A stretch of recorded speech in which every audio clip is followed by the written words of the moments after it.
কর্মীগুলোর মধ্যে আমরা তৃণমূলকে 2026-এ বিসর্জন দিব। এটা খুব আমাদের জন্য খুব ভালো খবর। কেন বিহার বাঙাল আমাদের লাগালাগি, অনেক বাঙালি লোক আমরা বিহারে থাকি, বিহারের লোক বাংলায় থাকে, তার জন্য আমরা বিশাল বড় একটা আমরা অক্সিজেন, আমাদের যে কর্মীগুলোর মধ্যে বিশাল জোশ। বিহারে এই জয়, ঐতিহাসিক জয়, ভারতবর্ষের মধ্যে একটা বিশাল জয় দিয়েছে এই এনডিএ সরকার এবং আরজেডি সরকার। এই আমাদের নীতিশ কুমার এবং নরেন্দ্র মোদীর জয়, সারা বিহারবাসীর জয়, আমাদের পশ্চিমবাংলার বাসীর জয়, সারা ভারতবর্ষের বাসীর জয়। আমরা এই জয়তে খুব খুশি। যারা বাংলাদেশ থেকে আমাদের পশ্চিমবাংলায় ঢুকেছে, ভারতবর্ষে ঢুকেছে, সেই নামগুলো বাদ যাবে। সেই নামগুলো বেদ গেলে অটোমেটিকলি তৃণমূল সরকার এমনি বিসর্জন হয়ে যাবে। কেন? যে ভোটগুলো দিয়ে আজকে তৃণমূল সরকার পশ্চিমবাংলায় টিকে আছে। একদম 100% আমরা 200 আসনের বেশি নিয়ে আমরা পশ্চিমবাংলায় সরকার করব। মতিয়ার রহমান, ফুলবাড়ী ডাবগ্রাম বিধানসভার মাননীয় সভাপতি।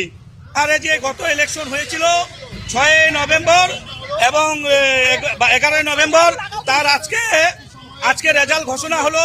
আমাদের এনডিএ সরকার আর হচ্ছে যে জেডিইউ সরকার, আমাদের নীতিশ সরকার আজকে বিপুল পরিমাণে বিহারে জয় করেছে।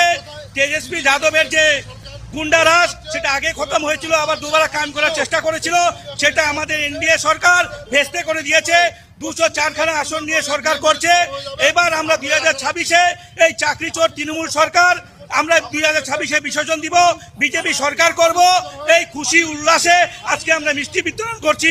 ডাবগ্রাম ফুলবাড়ী বিধানসভা বিজেপির পক্ষ থেকে আমরা খুশিতে আজকে আবির খেলছি, উচ্ছ্বাস পালন। অনেকটা স্বস্তি এই কারণে যে বাংলায় যেভাবে এসআর যদি সঠিকভাবে হয়, এই যে বাংলাদেশি অনুপ্রবেশকারী রোহিঙ্গারা, তার নাম ভোট থেকে বাদ যাবে এবং তারা বাংলাদেশে পালিবে। যেই ভোটের নির্ভর করে তৃণমূল সরকার দীর্ঘদিন ধরে ক্ষমতায় ছিল, সেটা পরাস্ত হবে, বিজেপি সরকার 2026-এ হবে। দর্শক, এই ভিডিওটি দেখে কি বলবেন বলুন? আপনার কি মনে হচ্ছে না পশ্চিমবঙ্গে বিরোধী দল এই ভিডিওটি দেখার পর একটু হলেও অক্সিজেন পাবে? কারণ বিহারে হয়ে গেল ভোট, সেই ভোটে মোদি ও নীতিশ কুমারের জোট লড়াইয়ে যেভাবে জয় জয়াকার এগিয়ে এনেছে, তার ফলে দেখুন এই বাংলায় আজ সংখ্যালঘু ভাইয়েরা তারাই বলছে এই বাংলায় পরবর্তীতে বিজেপি সরকার আনতে চায়। এনার নাম বললেন মতিয়ার রহমান, ফুলবাড়ী ডাবগ্রাম বিধানসভা মার্কেট সভাপতি। দর্শক, তাহলে আজকের সংখ্যালঘু ভাইয়েরাও কিন্তু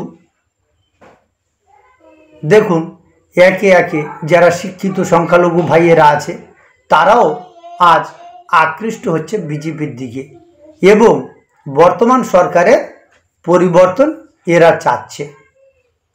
এরাই বলছে যে পশ্চিমবঙ্গে যে সরকার আছে, এই সরকার এদের জন্য কি করেছে?